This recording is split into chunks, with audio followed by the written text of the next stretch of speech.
Hello, I'm David Pendergrass, and I cannot wait to show you this video. This has changed my life. I'm kidding, it didn't actually. Here's a video someone sent me. This is the kind of stuff I do like getting, and this, Dr. Pendergrass, what do you think about this? So here's the video of what is out there in the world. Here it is. It's Ptah, also known as Enki. When you look at the biblical version of the Lord's Prayer, you discover that it translates back into Latin and then back into what? Egyptian. And that Lord's Prayer originally comes out of ancient Egypt. It wasn't. I have to stop there. I have to stop. Conspiracy. Okay, I'll come back. It was one of the incantations. It was a spell.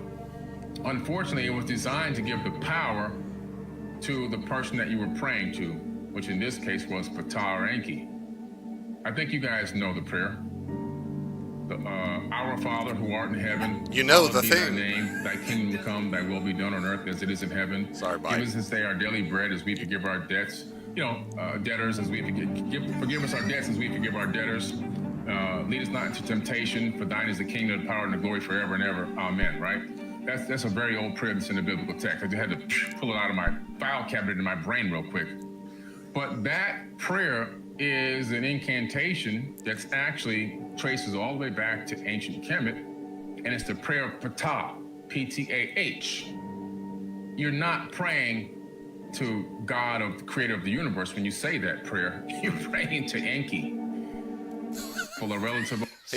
He even shook his own head like, well, I don't believe this nonsense. That's interesting. This is the kind of stuff, though, that makes me not like interweb. Because, I mean, it's so much good has come out of the internet. It really, I mean, so much has, but so much has been horrible, silly stuff like this. And I can't tell if this guy really believes this or it's just intriguing to him. I mean, I don't know. And if he believes it, I'm sorry. So some very quick reflections about this. Number one is this very, very old prayer in the Bible. It's not that old. I mean, it's old because the Bible's, Jesus said it roughly 2,000 years ago, but it's not like it's an ancient prayer he piggybacked on and just used it as his own. And that's the idea that you get this from Egyptian or Ptah. I mean, it's just silly.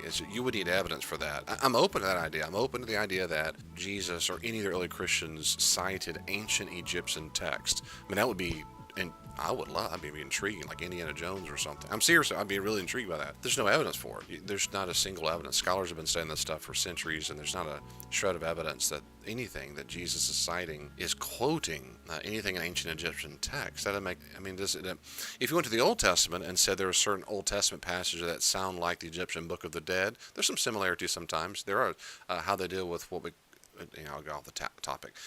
If you went to the Holy Land today, they have tour guides who go around and point out various aspects of the topography and geography and say that's important because, that part is important because. It can be overwhelming if you've never done it before, but it's very helpful to have a tour guide to let you put your attention on where you're supposed to be looking in that very moment.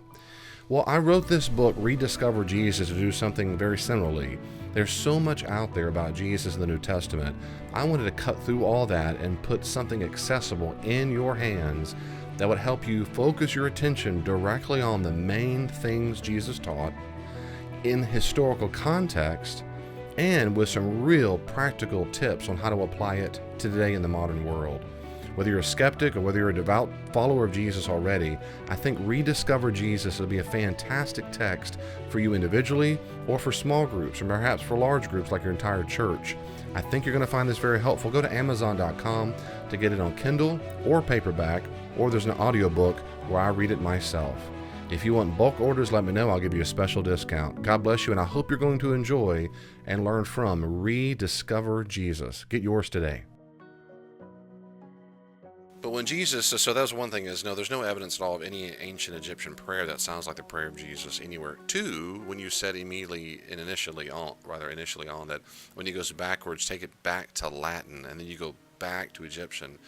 That's the stuff that I just wish you knew more about that. And I know this is on the internet. It's very common. I meet atheists. You'll say the Bible's 12 translations removed. And that's just demonstrably false and silly. That's just silly.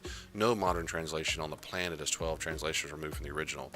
And so if you say, well, it's English goes back to Latin, that's fine. But no one gives a rip in scholarship because we don't read the Latin. I mean, you can, but that came centuries after the fact. Jesus spoke in Aramaic, and we don't have many of the words of Jesus in Aramaic, but the so-called Lord's Prayer, the model prayer, which is, I noticed that this guy, conspiracy relative, mystery. He only quoted from the Matthew version. Of course, in Matthew 6 is also in Luke 11. He quoted from Matthew's, not Luke's version.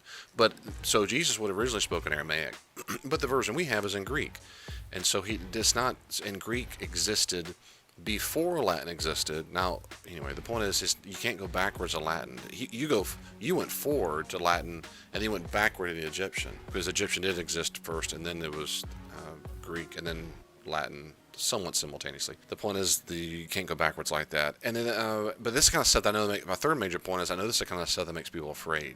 They say things like, when you're praying, you're not praying to the Creator God. Well, if you don't know any better, and this guy holds a book, and you have really cool, mysterious music, and you're calm, and it sounds maybe persuasive, if you don't know any better at all, that's the stuff that makes me, I don't know, it's sad, a little frustrated, a little annoyed that people out there in the world sitting on their phone or whatever at the bed, they're flipping through there. I didn't realize I was praying to the wrong God, and I mean, that's sad. So if that's you at all, if you were a little bit persuaded by this, I would encourage you not to be persuaded, because David just doesn't believe in it because he's just brainwashed by his religion. Or I might be brainwashed. I don't think I am, though, but I am interested in his evidence.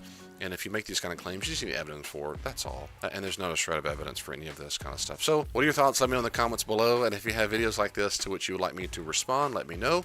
And I'll do the very best job I can. And we will hope and pray for that this guy was just being silly. That's my hope and prayer, is he's just being silly. But if not, I don't know. I'll see you next time.